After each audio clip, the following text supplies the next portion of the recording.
Hello everyone, कैसे हैं आप लोग। तो फिर से न्यू सेशन में आपका हार्दिक अभिनंदन है। फिर से मैं न्यू सोल्यूशन आपकी जीके का लेके आया हूँ। मैंने लास्ट पेपर में आपको पहले ही बता दिया है कि हम बहुत वाइड चीज़ें देखने वाले हैं जो एग्जाम रिलेटेड है, एग्जाम पॉइंट ऑफ व्यू से बहुत ज़्यादा इंपॉर्टेंट है। उन्हीं चीज़ों को मैं आज आगे बढ़ा रहा हूँ। तो आज जो पेपर सोल्यूशन है वो 58 है, लास्ट 57 किया था और वहाँ पर भी मैंने कमेंट करने को बोला था कि बच्चों नए नए क्वेश्चन हैं उनको आपको याद रखना है। ठीक है, तो आज थोड़ा सा मैं चेंज करूंगा। पहले मैं आपको क्वेश्चन करने का मौका दूंगा, ठीक है, और फिर उसके बाद हम अपनी चीज़ें स्लोली डिस्कस करते चलेंगे। तो ठीक है, नमस्कार सभी को अगेन। चलो आ जाओ, चलते हैं अपन लोग। देखो बच्चों, पहला क्वेश्चन क्या आया है वो मैं आपको बता दूं। ये पहला क्वेश्चन ढंग से पढ़ना है, उसके अलावा अपन को डिसीजन लेना है। The earliest settlement of Aryans tribe. बात समझ में आ रही है कि नहीं आ रही है। आर्यन जनजातियों की प्राचीनतम बस्ती कहाँ थी। इन जो स्टेट दे रखी हैं, जो जगह दे रखी हैं, वो अपन से पूछी गई हैं। ठीक है, तो क्वेश्चन है आर्यन जनजातियों की प्राचीनतम बस्ती कहाँ है। तो आगे जब हम लोग चलते हैं, देखिए आर्यन जनजाति की प्राचीनतम बस्ती कहाँ है। उत्तर प्रदेश में है, बंगाल में है, या सप्त सिंधु में है, दिल्ली में। तो हमारा जो क्वेश्चन का आंसर हो जाएगा वो सी आंसर हो जाएगा, सप्त सिंधु में है। कहाँ पे है बच्चों, सप्त सिंधु में है। अब बात ये आती है कि सप्त सिंधु है क्या। मतलब बच्चों आप ये कह सकते हो कि 7 नदियों का जो समूह है उसे सप्त सिंधु बोला जाता है। क्या है बच्चों, 7 नदियों का समूह। 7 नदियों का समूह क्या कहा जाता है बच्चों, सप्त सिंधु कहा जाता है। जैसे पंचनद भी कहते हैं, उनके अलावा सरस्वती इसमें शामिल हो जाती है। इसके अलावा कौन सी शामिल हो जाती है, सरस्वती भी एक नदी शामिल हो जाती है। ऐसे करके सप्त सिंधु नदियों में इसको शामिल कर लिया जाता है। अब बात आती है कि ये कहाँ से आए थे, ठीक है, इनका ओरिजिन कहाँ से होता है। तो इंडिया में आते हैं तो इनकी बहुत सारी थ्योरी दी गई है। एक मैक्स मूलर नामक व्यक्ति थे, उन्होंने भी एक थ्योरी दे रखी है। उसके अलावा क्या क्या चीज़ें होती हैं, देखो मैं उत्तर प्रदेश के बारे में थोड़ा बताता हूँ। इस क्वेश्चन का आंसर तो हो गया हमारा सप्त सिंधु। आंसर होने के बाद दूसरी चीज़ पे आते हैं उत्तर प्रदेश। हमसे क्वेश्चन क्या पूछा जाता है कि उत्तर प्रदेश की कैपिटल क्या है। बोले सर बहुत आसान क्वेश्चन है। तो उत्तर प्रदेश की जो कैपिटल है वो है लखनऊ। ठीक है, लखनऊ कैपिटल है। लखनऊ जो है इसको अदर नामों से भी जाना जाता है। अदर नाम क्या है, नवाबों का शहर। इसको किस नाम से भी जाना जाता है, नवाबों का शहर के नाम से भी जाना जाता है। सिटी ऑफ नवाब्स, नवाबों का शहर, सिटी ऑफ नवाब। अब नेक्स्ट चलें, कोलकाता, बंगाल। बंगाल की कैपिटल क्या है बच्चों, तो बंगाल की जो कैपिटल है वो कोलकाता है। बंगाल की कैपिटल क्या है बच्चों, कोलकाता। इसे कलकत्ता भी हम लोग बोलते हैं। कोलकाता हमारे देश की राजधानी हुआ करता था 1911 से पहले।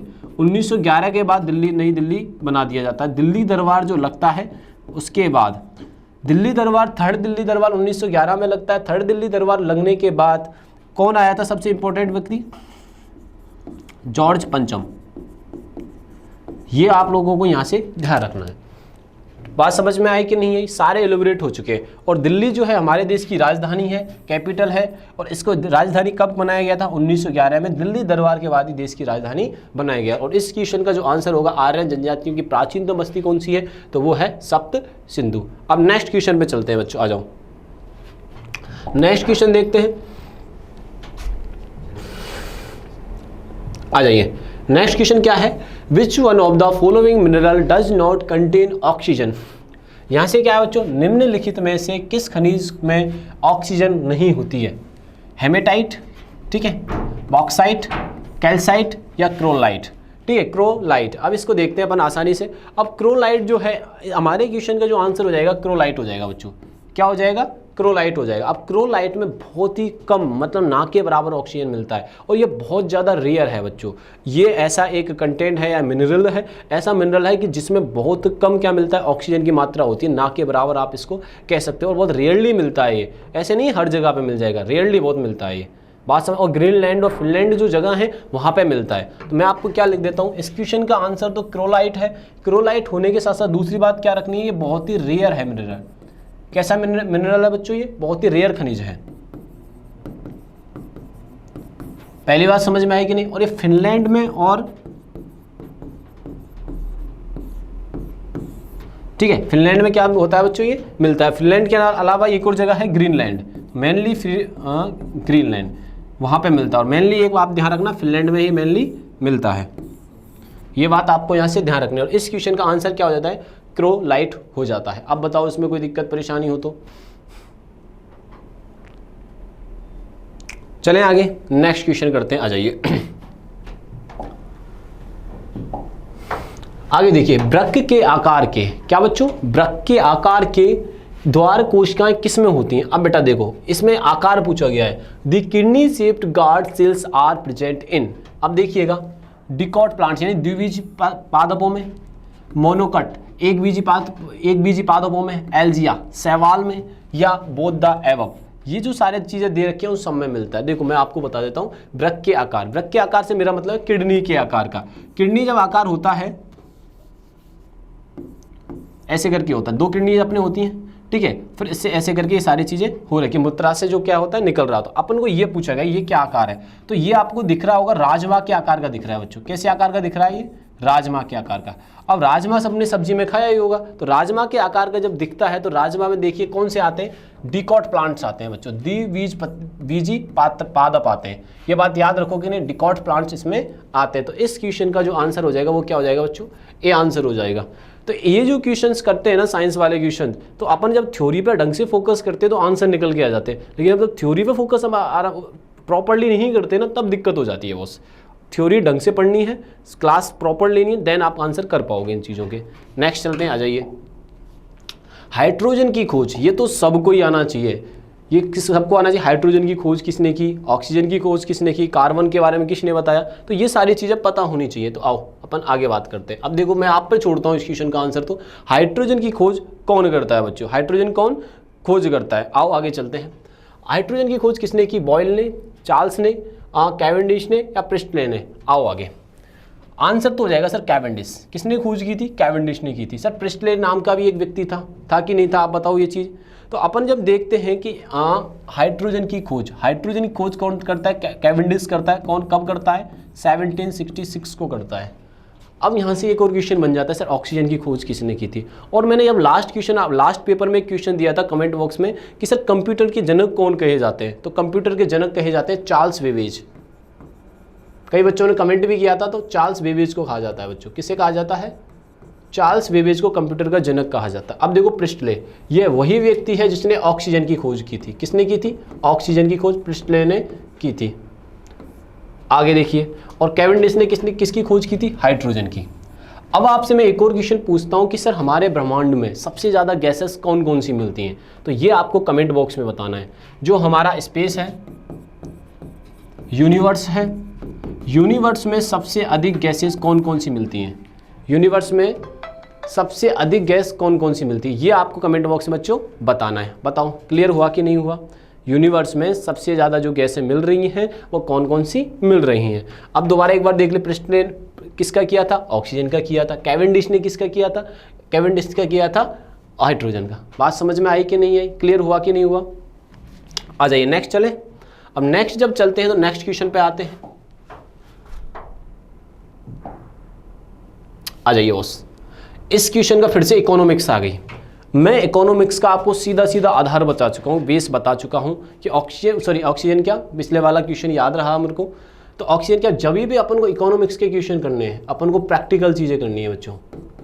इकोनॉमिक के क्वेश्चन करते समय क्या करना है, प्रैक्टिकल चीज़ों को एज्यूम करना है। और प्रैक्टिकल चीज़ों को जब एज्यूम करते हैं ना, तो हमें अपने घर से रिलेट करके चीज़ें देखनी होती हैं। देखो कैसे, The market in which loans of money can be obtained is called, जिस बाजार से ऋण के रूप में, इसको ऋण कर लेना, ऋण के रूप में धन प्राप्त किया जा सकता है, उसे क्या कहते हैं। जैसे कि आप किसी से लोन लेने गए, देखो अपने गांव या शहरों में क्या होता है, साहूकार होते हैं, बढ़िया होते हैं, उनसे लोन लेने जाते हैं। लेकिन बड़ी बड़ी कंपनी जो हैं, बड़े बड़े जो लोग हैं, वो किससे मार्केट से लोन ले सकते हैं, कौन से मार्केट से लोन ले सकते हैं। आओ अब एक बात बताओ, रिजर्व मार्केट नाम की कोई चीज़ भी होती है क्या। एसएससी ने ऑप्शन फोकट में दे रखा है, रिजर्व मार्केट नाम की कोई चीज़ होती ही नहीं है। बोले सर होती है ना, रिजर्व मार्केट पड़े रहते हैं। नहीं, ऐसा कुछ नहीं होता है। हमारी जब इकोनॉमिक की टर्मिनोलॉजी में आपसे बात करूँ तो रिजर्व मार्केट कुछ होता ही नहीं है। तो अपन को इससे तो क्लियर हो गया कुछ है ही नहीं, तो क्या ही मतलब इसका ऑप्शन का। तो आगे चलते हैं। इंस्टीट्यूशनल मार्केट का मतलब है संस्थागत बाजार। संस्थागत बाजार से मतलब है कि बाजार का जो हमारा इंस्टीट्यूट है, आपको एसएससी के बारे में पढ़ाया जा रहा है, ऐसे कई मार्केट होते हैं जिनको मार्केट का ज्ञान दिया जाता है, ऐसे इंस्टीट्यूट होते हैं, ऐसी संस्थाएं होती हैं। अब एक बात बताइए, संस्था से लोन, जो मार्केट के बारे में ज्ञान दे रहा है वो लोन देगा क्या, नहीं देगा। तो वो सिर्फ ज्ञान ही देगा, इसको कर दो बंद। आगे चलते हैं, आओ। अब एक मनी मार्केट, मुद्रा बाजार, ये जरूर चलता है। मुद्रा मार्केट का मतलब है जहाँ पर परचेज सेल हो रहा है, मेरा मतलब है परचेज चीज़ों का नहीं, गुड्स का नहीं, पैसे का लेन देन हो रहा है, उसको बोलते हैं मार्केट, मुद्रा मार्केट यानी कि मनी मार्केट। एक होता है एक्सचेंज मार्केट। एक्सचेंज मार्केट में क्या होता है, चीज़ों का एक्सचेंज होता है, ठीक है। किसका एक्सचेंज होता है, चीज़ों का एक्सचेंज होता है। जैसे कि आपने देखा होगा पुराने समय में क्या होता था, गेहूं के बदले सरसों दे दो। जैसे मैं आपको मेरी घड़ी सेल कर रहा हूँ, उसके बदले कुछ और चीज़ें ले रहा हूँ, तो वो एक्सचेंज मार्केट हो गया। तो एक्सचेंज मार्केट भी लोन नहीं देता है। तो अगर आपने ऑप्शन को अच्छे से पढ़ा है तो आंसर अपना क्या हो जाएगा, मनी मार्केट। मनी मार्केट से हम लोन ले सकते हैं। देखो, दो वर्ड तो एग्जिस्ट ही नहीं कर रहे थे, एक एग्जिस्ट कर रहा है जिसका जो हमारा आंसर है, और फोर्थ जो वर्ड आया विनिमय मार्केट, विनिमय होता है, क्या है, विनिमय मार्केट, ठीक है, यानी कि एक्सचेंज मार्केट। बात समझ में आई कि नहीं है। एक्सचेंज मार्केट में चीज़ों की खरीद फरोख्त होती है, एक चीज़ के बदले दूसरी चीज़ दे देना। क्लियर हुआ। तो इसका आंसर क्या हो जाएगा बच्चों, हमारे मनी मार्केट। चलो नेक्स्ट देखते हैं। ये भी बहुत इंपॉर्टेंट है, ये थोड़ा थ्योरेटिकल क्वेश्चन आया, ये अपन ये प्रैक्टिकल वे में सॉल्व नहीं कर पाएंगे। इसको करेंगे जिसने डाटा पढ़ रखा है, किसी की स्टेटमेंट है, जैसे मैंने कोई स्टेटमेंट दी तो मेरी स्टेटमेंट कहीं लिखी मिलेगी, देन आप आंसर कर पाओगे। इसके पीछे आप बहुत से लोग ऐसा लॉजिक लगा लें, लॉजिक नहीं है, ये याद रहेगा तभी चीज़ें रहती हैं। आओ, किंसवादी उपभोग फलन किसके बीच संबंध दर्शाता है, मतलब कि जो फंक्शन है, किंसवादी ने जो कहा कि वो किसके बीच फंक्शन दर्शा रहा है, वो क्या है, वो सुनिएगा। Aggregate consumption and total population, कुल उपभोग कुल जनसंख्या, कुल उपभोग हो रहा है और कुल जनसंख्या कर रही है क्या, ये कोई लॉजिक नहीं है। दूसरा देखते हैं, aggregate consumption and general price level, कुल उपभोग और सामान्य मूल्य स्तर। Aggregate consumption and aggregate income, ये कहीं तक है, इनकम होगी, कंजम्पशन भी उसी वे में होगा, ठीक है। कई ऐसे होता है ना, भैया तेरी इनकम तो है रुपया और तेरा खर्चा है ज़्यादा, अठन्नी बोलते हैं ना, अठन्नी इनकम, सॉरी उल्टा बोल दिया, अठन्नी तो है इनकम, खर्चा है रुपया, तो भैया वो हो गया गड़बड़ मामला। तो इसलिए करते क्या है, जितनी हमारी इनकम है उसके अकॉर्डिंग हमें कंजप्शन अपना ध्यान देना है, इनकम के अकॉर्डिंग कंजप्शन करना है। यही किंसवादी का जो फलन है वो यही सिखाता है। किंसवादी का जो फंक्शन वो क्या सिखा रहा है, भैया देखो जितनी इनकम है उसके अकॉर्डिंग हमें कंजप्शन करना है। तो हमारा आंसर क्या होगा यहाँ पे, सी हो जाएगा, aggregate consumption and aggregate income. आगे भी देख लेते हैं, aggregate consumption interest rate. Interest rate का कोई लेना देना नहीं, इंटरेस्ट से मतलब होता है ब्याज, आपको ब्याज मिल रहा है, उसके कंजप्शन से कोई रिलेशन नहीं होता है। इनकम का और कंजम्पशन का रिलेशन होता है। यही किसने समझाया था, किंसवादी ने ये समझाया था। क्लियर हुआ। आओ नेक्स्ट चलते हैं, आगे देखो भाई, process through which plants reproduce, ये थोड़ा सही नहीं लिख रहा, वाष्पीकरण है ये, ठीक है, मैं सही कर देता हूं इसको। एवापोरेशन, पॉलिनेशन, कंडेंसेशन या ईटिंग। अब इनमें से ये पूछा गया है कि भैया पौधे किस प्रक्रिया से प्रजनन करते हैं, प्रजनन किससे करते हैं, ये पूछा गया है, ठीक है। प्रजनन से मतलब है कि फूल का बनना, और फूल का बनना होता है पॉलिनेशन यानी परागण से, ठीक है। जब प्लांट्स आपने देखे होंगे, एक स्त्री केसर होता है और एक पुंकेसर होता है। स्त्री केसर और पुंकेसर के मिलने से किसका निर्माण होता है, फूल का निर्माण होता है, और फूल से निर्माण किसका होता है, फल का होता है। स्त्री केसर और पुंकेसर जो होते हैं निषेचन की क्रिया करते हैं, उनसे क्या होता है बच्चों, फूल बनता है, फूल से क्या बनता है, फल बनता है। तो उस पूरी प्रक्रिया को क्या कहा जाता है, परागण कहा जाता है। तो इसको हम स्त्री केसर कह सकते हैं, स्त्री केसर। बात समझ में आई कि नहीं। और पुंकेसर, ये सारी चीजें एग्जिस्ट करती हैं, ये चीजें क्या करती हैं, एग्जिस्ट करती हैं। दोनों की निषेचन होता है, निषेचन के बाद सारी चीजें ये प्रक्रिया होती है। नेक्स्ट चलते हैं, इस क्वेश्चन का आंसर क्या हो जाएगा, परागण। पौधे किस प्रक्रिया से प्रजनन कर रहे हैं भैया, परागण से करते हैं। आओ अब आगे देखते हैं। अरे भैया ये देखो, इस क्वेश्चन का जो आंसर करेंगे ना, जैसे कि अपन ने जब साइंस पढ़ते हैं तो इंट्रोडक्शन क्लास जब लगाई जाती है वहीं पे बता दिया जाता है इन क्वेश्चंस का आंसर, और जो गलत करता है उसका तो मैं भी क्या कर सकता हूँ। देखो आओ आगे क्या है इसका, मार्मिकोलॉजी किसका अध्ययन है। जैसे मैं आपसे कुछ क्वेश्चन पूछता हूँ, डर्मेटोलॉजी किसका अध्ययन है, ये कमेंट बॉक्स में बताना है। एक का मैंने कार्डियोलॉजिस्ट, कार्डियोलॉजिस्ट किसका अध्ययन है, लॉजिस्ट गलत लिख दिया, सही कर लेते हैं। दूसरा मैंने आपको बोला नेफ्रोलॉजिस्ट, ये किसका अध्ययन है, ठीक है। ऐसे करके बहुत सारी चीजें आती हैं, ठीक है। मैंने बोला ऑर्थो, ये अर्थोपोडक्स अलग होता है, ये ऑर्थो बोल रहा हूं, इनका तो मीनिंग बताऊंगा, ये मैं आपको कमेंट बॉक्स में दे रहा हूं, ठीक है। ऑर्थो का क्या मीनिंग होता है, बात समझ में आई है कि नहीं आई। अब बात आती है मार्मिकोलॉजी। अब मार्मिकोलॉजी क्या होता है, किस तरीके से उसके बिहेव करना होता है, उसके बारे में हम बच्चों पढ़ने वाले हैं। ठीक है, आओ इधर चलते हैं। जो मार्मिकोलॉजी होता है वो किससे संबंध होता है, चींटियों से संबंधित होता है। किनसे संबंधित होता है, आंट्स यानी कि चींटियों से ये संबंधित होता है। अब दूसरी बात आती है कि भैया एंटोमोडोलॉजी क्या होता है, एंटोमोडोलॉजी क्या होता है, वो किससे संबंधित होता है, इंसेक्ट से संबंधित होता है। बात समझ में आई कि नहीं आई, इतनी सी बात अपन को यहाँ से याद रखनी है। बात समझ में आई कि नहीं आई। इस क्वेश्चन का जो आंसर हो जाएगा वो आंट्स यानी चींटियों हो जाएगा। ठीक है, और इंसेक्ट्स का आपको ये भी कह सकता हूँ कि मैं सर इसी कमेंट बॉक्स में आप बताओ कि यही चीज़ें नई चीज़ें आ रही हैं अपने को। बोले सर मैं क्यों, आपको क्लास का लेने का फ़र्क भी तो मीनिंग होना चाहिए। ये जो सारे क्वेश्चन मैं आपको दे रहा हूँ तो आपको ये पता रहना चाहिए। ठीक है, कई चीज़ों को जैसे मैं बताता हूँ। डर्मेटोलॉजी क्या है, डर्मेटोलॉजी से मतलब होता है त्वचा। त्वचा के जो डॉक्टर होते हैं ना, स्किन के जो डॉक्टर होते हैं उनसे संबंधित होता है। ठीक है, कार्डियोलॉजिस्ट हार्ट से संबंधित होता है। नेफ्रोलॉजी ये किडनी से संबंधित होता है। ठीक है, और तो ये आपको खुद बताना है, ये क्वेश्चन तो आप बता ही दोगे। ठीक है, और इस क्वेश्चन का आंसर क्या हो जाएगा, कीट, चींटियां, आंट्स। ठीक है बॉस, आ जाइए आगे चलते हैं।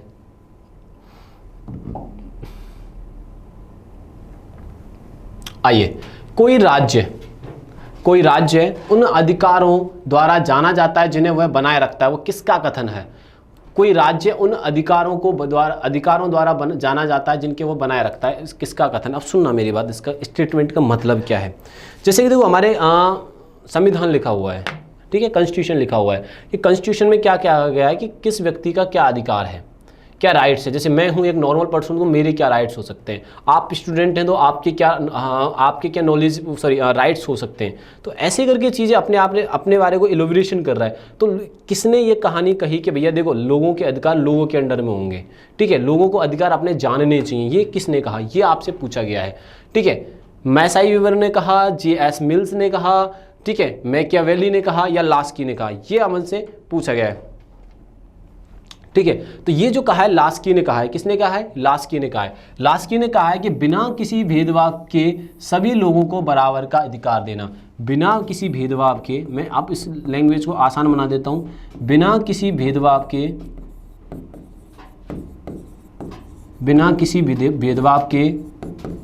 क्या बोल रहा हूं बच्चों, बिना किसी भेदभाव के लोगों को उनके अधिकार मिलना, लोगों को उनके अधिकार मिलना। बात समझ में आ रही है कि नहीं आ रही है, बताइए आप लोग, क्लियर हुआ कि नहीं हुआ। तो लास्की ने कहा था कोई राज्य उन अधिकारों द्वारा जाना जाता है जिन्हें वो बनाए रखता है। मतलब आप जिस राज्य में रह रहे हो, जैसे हम इंडिया में रहते हैं, ठीक है, एक कंट्री है, तो इंडिया के रूल्स अलग हैं, अमेरिका के अलग हैं, फ्रांस के अलग हैं, अमेरिका के अलग है, रूस के अलग है, फ्रांस के अलग है, ब्रिटेन के अलग है। तो सब जो कंट्रियां, सबके रूल अलग अलग हैं, तो उन्हें बनाए रखना ही कार्य है। लोगों को अधिकारों के हिसाब से ये चीज़ें डील करनी होती हैं, कल्चर के हिसाब से डील करनी होती हैं, वहाँ की गवर्नमेंट किस तरीके से चलाना चाहती है उसके अकॉर्डिंग डील करना होता है। और ये जो लाइन कहने वाला कौन है, लास्की साहब है। कौन है, लास्की साहब। बताओ, अब यहाँ से मैं स्क्रीनशॉट की वजह से मैं हट रहा हूँ, तो अब देख लीजिए, कोई जुगाड़ करना है तो आपको बताइए। चलें आगे, आओ भाई। The Crimean war in 1854-1856 was fort between, ये अक्टूबर में हुआ था, तो 1853 भी लिखा आ जाता है कई जगह, ये बात भी ध्यान रखना, ये अक्टूबर में स्टार्ट होता है।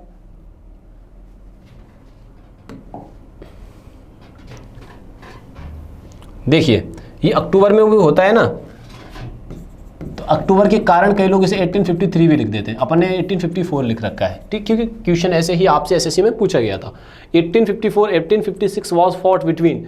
अब ये क्रिमियन युद्ध किन के बीच लड़ा गया, तो मैं आपको छोटा सा ब्रीफ करता हूँ। ठीक है, एक इंग्लैंड है, इंग्लैंड के ब्रिटेन लिख देता हूँ मैं, इंग्लैंड बोले तो ब्रिटेन,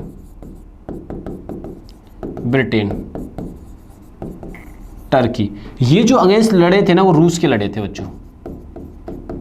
फ्रांस भी शामिल था इसमें, फ्रांस ब्रिटेन के साइड था। तो ये किसके अगेंस्ट लड़े थे, रूस के। रूस ने अपने कुछ क्षेत्र इनको गवा दिए थे, रूस ने अपने क्षेत्र किसको गवा दिए थे, रसिया ने इनको गवा दिए थे, इंग्लैंड वाले इन देशों को।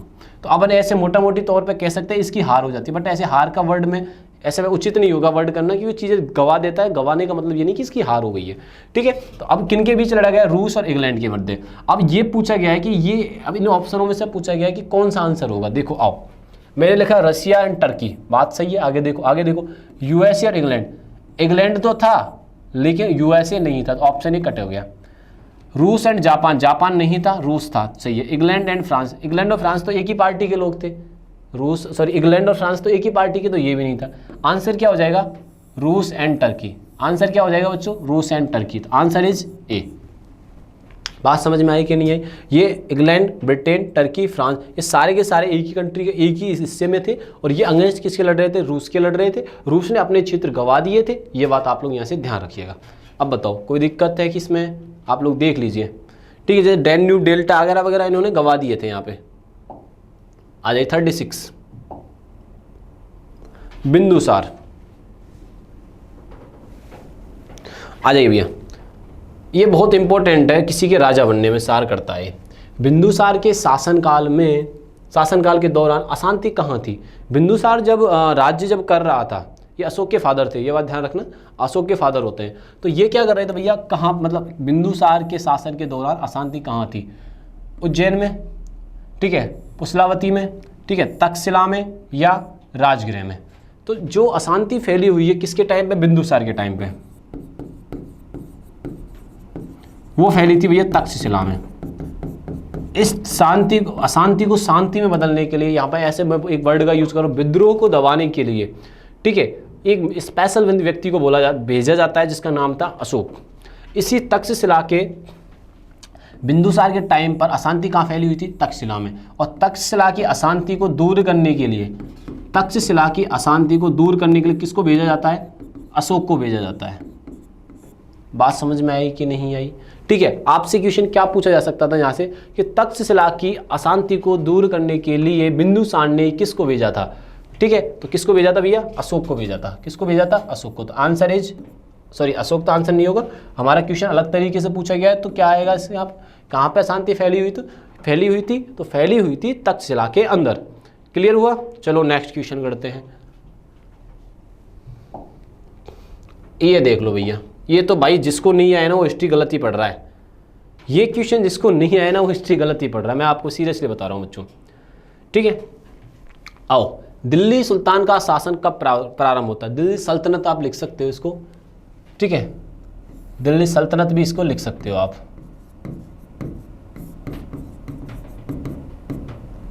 ठीक है, दिल्ली सल्तनत भी इसको लिख सकते हो कि दिल्ली सल्तनत कब प्रारंभ होती है। दिल्ली सल्तनत जो प्रारंभ होती है 1106, 1206, 1406 और 1306। इसका जो आंसर है 1206, 1206 में प्रारंभ होता है, ठीक है। इसका आंसर क्या हो जाएगा भी? अब जिससे एक ट्रिक बता रहा हूँ आपको, इसके जो शासन करने वाले लोग थे वो चीज़ें याद रहे। कौन कौन शासन करने वाले लोग थे? देखो आप ये याद रखना, गुलाब खिले तो सांस लो, गुलाब खिले तो सांस लो, ये आपको यहां से याद रखना है। गुलाब से क्या याद रखना है? गुलाम वंश, गुलाम वंश। कैसे याद क्या रखना है बच्चों? खिलजी वंश, ठीक है। तैसे क्या याद रखना है? तुगलक। शाह से क्या याद रखना है? सैयद। और लो से याद क्या रखना है? लोधी। अब बताओ ऐसे याद रख पाओगे? और अब मैं आपको कमेंट बॉक्स में एक क्वेश्चन पूछ रहा हूँ भैया, कमेंट बॉक्स में इस क्वेश्चन का आंसर देना है कि सबसे लॉन्ग टर्म पीरियड किस शासनकाल का था? लॉन्ग टर्म पीरियड किसका शासनकाल था? और शॉर्ट टर्म पीरियड किसका था? आपके सामने सब कुछ आंसर दे रखा है, वो आपको कमेंट बॉक्स में बताना। शॉर्ट टर्म पीरियड किसने शासन किया था, सबसे कम समय किसने किया और सबसे अधिक समय किसने किया, ये आपको यहाँ से बताना है कि दिल्ली सल्तनत कब स्टार्ट होती है? 1206 से, और लास्ट कब चलती है? 1526 तक। और सबसे पहला वंश था गुलाम, फिर था खिलजी, फिर तुगलक, फिर सैयद, फिर लोधी। लास्ट कौन था? लोधी। फर्स्ट कौन था? गुलाम। ठीक है जी, आगे आ जाओ, नेक्स्ट पे चलते हैं। आगे भारत की दशमिक प्रणाली यानी कि डेसिमल करेंसी प्रणाली किस वर्ष शुरू की गई थी? आपसे पूछा गया है कि भैया भारत की दशमिक मुद्रा प्रणाली किस वर्ष प्रारंभ की गई थी? तो ये जो प्रारंभ की गई थी भैया 1957 में, 1 अप्रैल 1957 को क्या की गई थी? ये प्रारंभ की गई थी। एक यूनिट में मनी को बदलना था। क्या था बच्चों? एक यूनिट में मनी को बदलना था। बात समझ में आई कि नहीं है? तो ये दशमलव प्रणाली जो प्रारंभ होती है वो कब प्रारंभ होती है? 1957 में ये प्रारंभ होती है। ये बात आप लोग यहाँ से ध्यान रखिएगा कि भारत के दशमिक मुद्रा प्रणाली किस वर्ष प्रारंभ होती है? तो ये प्रारंभ होती है सी 1957, 1 अप्रैल 1957। अब आपको एक और क्वेश्चन यहाँ से कमेंट बॉक्स में बताना है कि हमारे देश में नोटबंदी कब होती है और कितनी बार हुई है? नोटबंदी यानी मतलब क्या है? डिमोनेटाइजेशन कितनी बार हुआ है भैया, ये बताना है एक तो आपको, और कब कब हुआ है, ठीक है, और किस उस टाइम में देश के प्रधानमंत्री कौन होते हैं, ये आपको बताना है। ये सारी चीज़ें कहाँ पे बतानी है? आपको कमेंट बॉक्स में बतानी है। एक का तो सबको पता है क्योंकि वो अभी हुई है, लेकिन पहली जो होती है वो कब होती है और कौन कौन से नोट उसमें बंद किए जाते हैं, ठीक है। आ जाइए नेक्स्ट चलते हैं। और एक और क्वेश्चन यहाँ से एक और याद आया मेरे को अभी कि भारत में सबसे बड़ा नोट कितने का था? अपन ने तो सुना है सर 2000 का था। मैं ये बोल रहा हूँ इससे भी बड़ा नोट हमारे भारत में चलता था। बात समझ में आई कि नहीं है? ये बात ये आपको कमेंट बॉक्स में बतानी है। सर मैक्सिमम जो नोट था 2000 का था, इससे भी बड़ा था, ठीक है। आइए नेक्स्ट चलते हैं अपने नेक्स्ट क्वेश्चन पर। अब देखिए फिर से इकोनॉमिक का एक क्वेश्चन आया, बहुत शानदार क्वेश्चन आया। 1 रुपये के नोट किसके द्वारा जारी किए जाते हैं? 1 रुपये के नोट किसके द्वारा जारी किए जाते हैं, ये अपने को बताना है। तो कैसे क्या आंसर आएगा? देखो, भारतीय रिजर्व बैंक के द्वारा, आरबीआई के द्वारा, भारतीय स्टेट बैंक के द्वारा, भारत के राष्ट्रपति के द्वारा, या वित्त मंत्रालय के द्वारा। बात समझ में आई कि नहीं आई? आओ आगे। तो मिनिस्ट्री ऑफ फाइनेंस, तो 1 रुपये का जो नोट है ना वो मिनिस्ट्री ऑफ फाइनेंस के द्वारा दिया जाता है। किसके द्वारा? मिनिस्ट्री ऑफ फाइनेंस के द्वारा जारी किया जाता है, वित्त मंत्रालय के द्वारा, वित्त मंत्रालय के द्वारा जारी किया जाता है। अब मैं आपसे पूछ रहा हूं कि सर वित्त मंत्री हमारे देश के कौन हैं? वित्त मंत्री, वित्त मंत्री कौन है बच्चों? अभी अभी बजट पास किया है, बजट पास के बजट अनाउंस किया है निर्मला सीतारमण ने, निर्मला सीतारमण। और यहाँ से आपको मैं 2-3 क्वेश्चन और पूछता हूँ इससे रिलेटेड। एक आपको बताना है बच्चों डिफेंस मिनिस्टर कौन है हमारे भारत देश के, नई नई कैबिनेट का गठन हुआ है तो आपको ये चीज़ें बतानी है। डिफेंस मिनिस्टर के अलावा बताना है होम मिनिस्टर हमारे देश के कौन हैं। बात समझ में आ रही है कि नहीं आई? रेल मंत्री कौन है? रेलवे मिनिस्टर, रेल मिनिस्टर कौन है? ये जो इम्पोर्टेंट मंत्रालय हैं, इम्पोर्टेंट जो मिनिस्ट्री हैं, उनको आपको याद रखना। और ये सारी चीज़ें ये तो मैंने बता दिया, ये आपको कमेंट बॉक्स में बताना है, ये कमेंट बॉक्स में बताना है, और ये भी किस में बताना है बच्चों? कमेंट बॉक्स में बताना है। क्लियर हुआ कि नहीं हुआ इतना? चलो आगे चलते हैं। हाँ एक और चीज़, सर 1 रुपये का नोट तो आपने बता दिया, बाकी क्या कौन करता है? चलो वो भी मैं बताता हूँ। 2, 5, 10, 20, बाकी के जितने नोट होते हैं बच्चों वो कौन करता है? आरबीआई करती है। बाकी नोटों का जो निकालती है या बनाती है, ठीक है, जो जारी करती है, वो इश्यू जो करती है वो आरबीआई करती है बाकी के नोट्स। क्लियर हुआ? ठीक है, आओ आगे चलते हैं।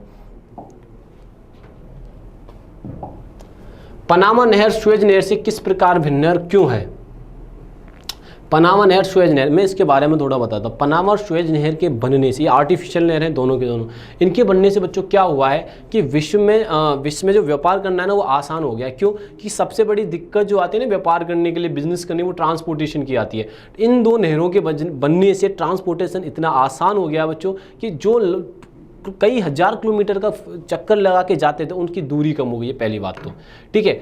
लोग क्या है, एक खर्चे कम हुए हैं, एक्सपेंसेस कम हुए हैं, किलोमीटर्स का चक्कर कम हुआ है। दूसरी चीज़ क्या हुई है, फिनेंशियली लोग स्ट्रांग हुए हैं, फाइनेंशियली क्या हो, स्ट्रांग। और सबसे इंपॉर्टेंट बात टाइम की बचत हुई है। सबसे इंपॉर्टेंट बात क्या है बच्चों? टाइम की यहाँ से बचत हुई है। तो इन 2 नहरों के बनने से देश में क्या पूरे वर्ल्ड में बिजनेस को लेके बहुत क्रांति स्ट्राइक साबित हुआ। ये क्रांति आई है, रेवोल्यूशन आया है इस चीज़ को लेके, ठीक है। आइए तो इसमें देखते हैं पनामा नहर और सुएज नहर के भिन्न क्या है। तो पनामा और सुएज नहर के बाद समानता बताता हूँ, डिफरेंट बताता हूँ। अब देखो पनामा नहर की मैं बात करता हूँ सबसे पहले, और पनामा नहर के अलावा क्या है बच्चों? सुएज नहर।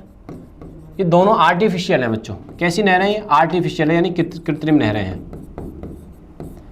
कैसी है बच्चों? ये कृत्रिम नहरें हैं। कृत्रिम नहर के अलावा यहाँ से बिजनेस करना आसान हो गया बच्चों। क्या हो गया है? बिजनेस। दोनों ने क्या किया? बिजनेस को आसान कर दिया है बच्चों। बिजनेस को बहुत सुलभ सस्ता है, तो आसान तरीके से बिजनेस अपन लोग कर सकते हैं। अब बात आती है कि लॉक सिस्टम, ठीक है। पनामा में लॉक ब्लॉक्स अवरोध है, ये क्या है, ये पहाड़ के ऊपर है ना, तो अवरोध ज़्यादा है, ये पहाड़ के ऊपर नहीं है तो इसमें अवरोध नहीं है, ठीक है। मेन जो दिक्कत है दोनों में डिफरेंस करेगा वो लॉक सिस्टम डिफरेंस करेगा। इसका मार्ग छोटा है, दोनों का ही छोटा है, ज़्यादा डिफरेंस नहीं है, दोनों का ही छोटा है। बिजी रूट है, हाँ भैया दोनों के बिजी रूट हैं। मैं बोला ना ट्रांसपोर्टेशन के अंदर इसने क्रांति ला दी है, रेवोल्यूशन ला दिया है। क्रांति जब इसने लाई है तो ट्रांसपोर्टेशन पूरी तरीके से बदल के रख दिया है। जहाँ पर लोगों को अधिक डेज लगते थे माल को पहुँचाने में, गुड्स को ट्रांसपोर्टेशन करने में, अब टाइम बचा है, एक्सपेंसेस बचे हैं, टाइम के साथ साथ मनी भी बच रहा है, ठीक है। आगे आओ, इसका मार्ग कम व्यस्तम है, ये भी दोनों कभी कभी कम व्यस्तम होता है, ये थोड़ा कोई डिफरेंस नहीं है। अगर दोनों का व्यस्तम है तो बिजी दोनों का है, और दोनों का नहीं है तो नहीं है। तो सबसे ज़्यादा बेसिक डिफरेंस इसमें है लॉक सिस्टम। इसमें क्या है बच्चों, इसमें लॉक सिस्टम है, जलपास की प्रणाली है। इन दोनों में बेसिक डिफरेंस ये है। ए आंसर हो जाएगा, क्या आंसर हो जाएगा अपना, ए आंसर हो जाएगा। आइए देखते हैं नेक्स्ट क्वेश्चन। अब देखिए भैया, biosphere reserve of India Nanda Devi is located in the state. बताओ इसका आंसर क्या होगा। ये कई बार आपकी कॉपीज में हर जगह आ रहा है, बट अपन ध्यान नहीं देते हैं। अपन क्या करते हैं, इग्नोर करते हैं, चीज़ों को इग्नोर करते चले जाते हैं, और इग्नोर का परिणाम ये होता है कि जब एग्जाम बैठते हैं तो बोला स्किप ही कर देते हैं। ऐसे जब क्वेश्चन जब स्किप होते हैं ना, तो ऐसा फील ही नहीं होता वो गलत भी हो गया क्या। बेटा देखो, सबसे ज़्यादा इंपॉर्टेंट हम गलती क्या कर रहे हैं, इवन जीके में हम शुरू से प्रॉपर तरीके से चीज़ों को लेके ही नहीं चलते हैं, भले हम लास्ट में कर लेंगे। तो देखो इस वीडियो को टॉपर भी देख रहे हैं, हर बंदा देख रहा है, उनके बेसिक प्रॉब्लम मैं आपको बताता हूँ। हमने ये देखा लास्ट के भरोसे चलते हैं, लास्ट के भरोसे नहीं चलना, अपन को शुरू से ही तैयारी करनी है। और दूसरी बात क्या, ऑप्शन भरोसे नहीं चलना है। अपने आप को आप ये सोच रहे ना मैं बहुत ज़्यादा करीब हूँ किसके, सिलेक्शन के, तो अपने आप को एग्जामिन ऐसे करिएगा कि अपन जब क्वेश्चन करते हैं तो ऑप्शन पूछते हैं क्या, बोला नहीं। अगर ऑप्शन नहीं पूछ रहे और आपने जो आंसर दिया वही ऑप्शन बन रहा है ना, तब ये सोच लीजिएगा आप सिलेक्शन के बहुत ज़्यादा करीब है। और ये पूछे एक आंसर क्वेश्चन दिया, बोला ऑप्शन बताओ, तो इसका मतलब अभी हम में और सिलेक्शन में काफ़ी डिस्टेंस है। आओ, भारत का जीव मंडल रिजर्व नंदा देवी किस राज्य में स्थित है। तो ये जो स्थित है बच्चों उत्तराखंड में स्थित है। कहाँ पे स्थित है, उत्तराखंड में ये स्थित है। ये बात आप लोग यहाँ से ध्यान रखिएगा। बात समझ में आई कि नहीं आई। उत्तराखंड में स्थित है, चामोली में है। और ये कब स्थापना हुई थी इसकी जो स्थापना होती है 1982 में स्थापना होती है। इसकी स्थापना कब होती है, 1982 में होती है। ये चामोली में है, स्टेट है। इसकी स्थापना कब होती है, 1982 में होती है। बात समझ में आई इतनी सी, ठीक है। और बाकी का आपको मेघालय की, सिक्किम की, हिमाचल की और उत्तराखंड की सबकी कैपिटल और सीएम लिख के देने। कमेंट बॉक्स में क्या बताना है, कैपिटल क्या है और यहाँ के सीएम एंड गवर्नर कौन है। ये तीनों चीज़ें आपको कमेंट बॉक्स में अपने को बतानी है, ठीक है। आ जाओ नेक्स्ट चलते हैं। भारत में तेल की पहली परिष्करणशाला स्थापित की गई थी। First oil refinery India was set up at, ठीक है। द फर्स्ट ऑयल रिफाइनरी कहाँ सेटअप की गई थी, ये आपको बताना है। ये जो सेटअप की गई थी वो डिगबोई में की गई थी, असम के अंदर। कहाँ की गई थी, डिगबोई असम के अंदर ये सेटअप की गई थी। अब बात आती है, ये एशिया की भी है भैया, एशिया की भी सबसे पहली है। ये बात भी, अगर एशिया का, ये तो इंडिया के पॉइंट ऑफ व्यू से पूछा। अगर यहाँ की जगह मैं इंडिया की जगह, भारत की जगह मैं लिख देता एशिया, तभी भी आंसर क्या होता बच्चों, तो एशिया में भी डिगबोई आंसर होता है। डिगबोई कहाँ पे है बच्चों, असम में है। अब आपसे पूछा जाता है कि भारत की सबसे लार्जेस्ट रिफाइनरी कहाँ पे, तो भारत की सबसे लार्जेस्ट जो रिफाइनरी वो जामनगर गुजरात में है। भारत की सबसे बड़ी रिफाइनरी कौन सी है, जामनगर।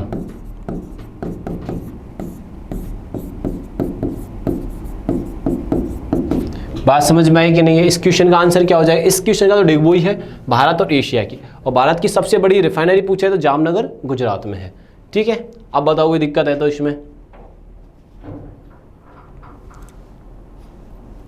चलेंगे भैया, आ जाइए। 43 कोलकाता और दिल्ली को किसके द्वारा जोड़ा गया? बेटा देखो, अब जो ये क्वेश्चन तो थोड़ा डिफरेंट है। अगर इस क्वेश्चन को मैं ऐसे ओल्ड में अभी न्यू ईयर के हिसाब से देखूँ ना, तो न्यू के जब हिसाब से देखते हैं तो उसका थोड़ा आंसर चेंज हो जाता है। कैसे चेंज हो जाता है? ये आंसर गलत नहीं है, ये भी सही है, लेकिन इसका नाम परिवर्तन कर दिया गया है। यहाँ पे क्या किया गया बच्चों? नाम चेंज कर दिया गया है। कोलकाता और दिल्ली किसके द्वारा जोड़े गए? इस क्वेश्चन के आंसर तो इस क्वेश्चन के अकॉर्डिंग तो आंसर आएगा NH नंबर 2, ये सही है अपना आंसर। लेकिन NH2 का नाम परिवर्तन करके क्या कर दिया गया? NH19। अब बात समझ में आ रही है कि नहीं आ रही? NH2 तो इस क्वेश्चन के आंसर अकॉर्डिंग सही है, और नाम परिवर्तन करके क्या कर दिया? NH19 कर दिया गया। अब बात समझ में आई कि नहीं आई?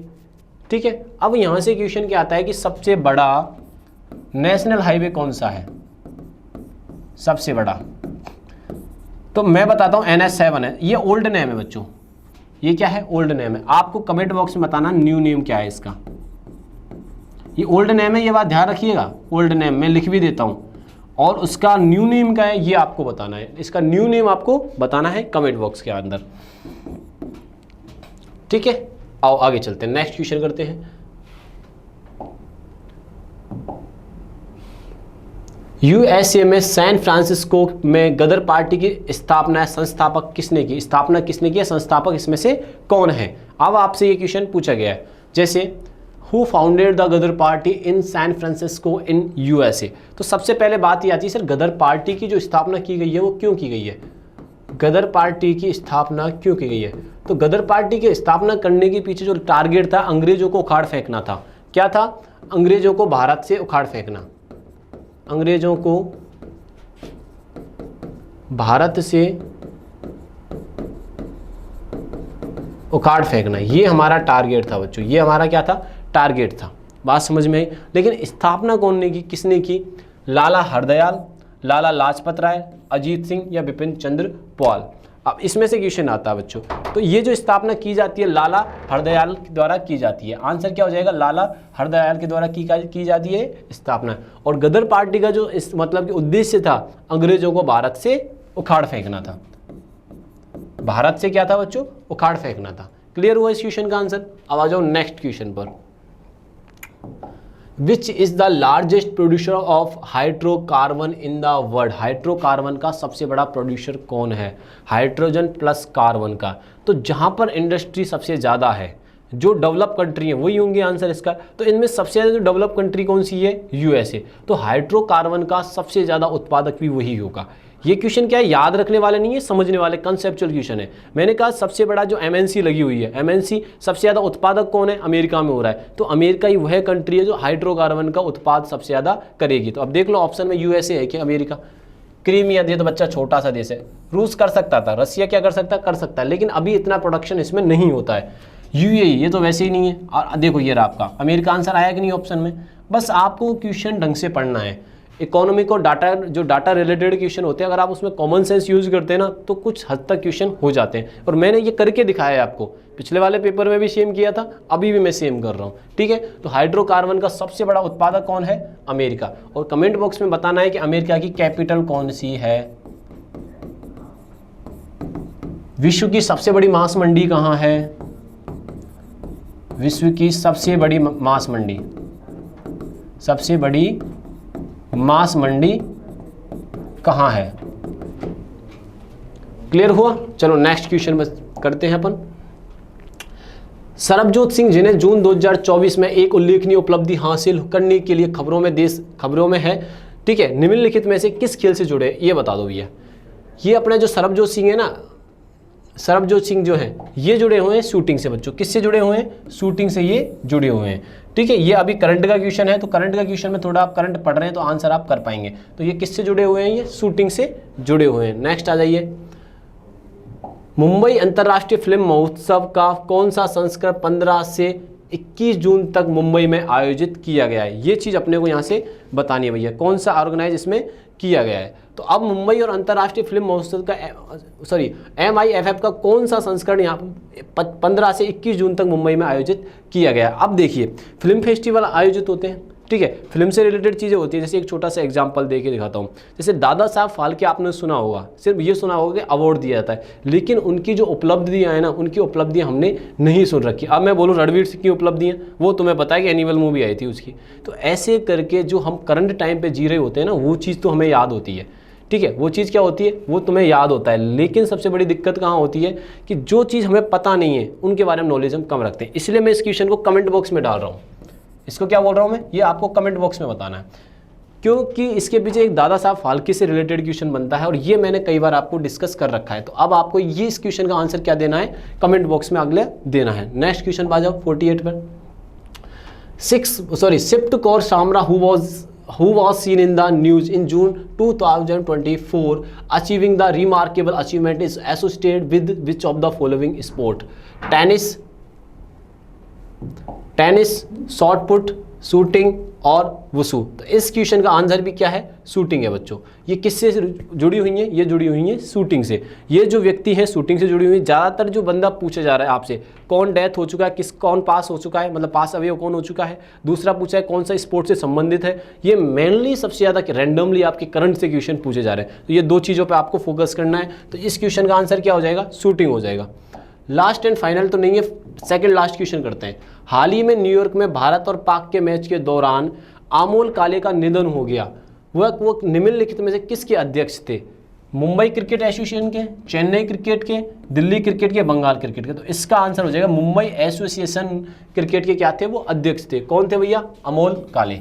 इस क्वेश्चन का आंसर क्या हो जाएगा बच्चों, ए हो जाएगा। ये बात यहाँ से आप ध्यान रखिएगा। तो अब जो 50 नंबर का क्वेश्चन है उसको ढंग से पढ़ना है। सबसे इंपॉर्टेंट, मैंने आपको पहले अभी लास्ट क्वेश्चन बताया था कि दो तरीके के क्वेश्चन सबसे ज़्यादा आ रहे हैं। एक तो डेथ वाले, कौन अभी गुजर चुके हैं। एक क्वेश्चन क्या आ रहा है, स्पोर्ट्स से रिलेटेड आ रहा है कि कौन व्यक्ति किस खेल से संबंधित है। तो यहाँ पे भी एक ऐसा ही क्वेश्चन पूछा गया है।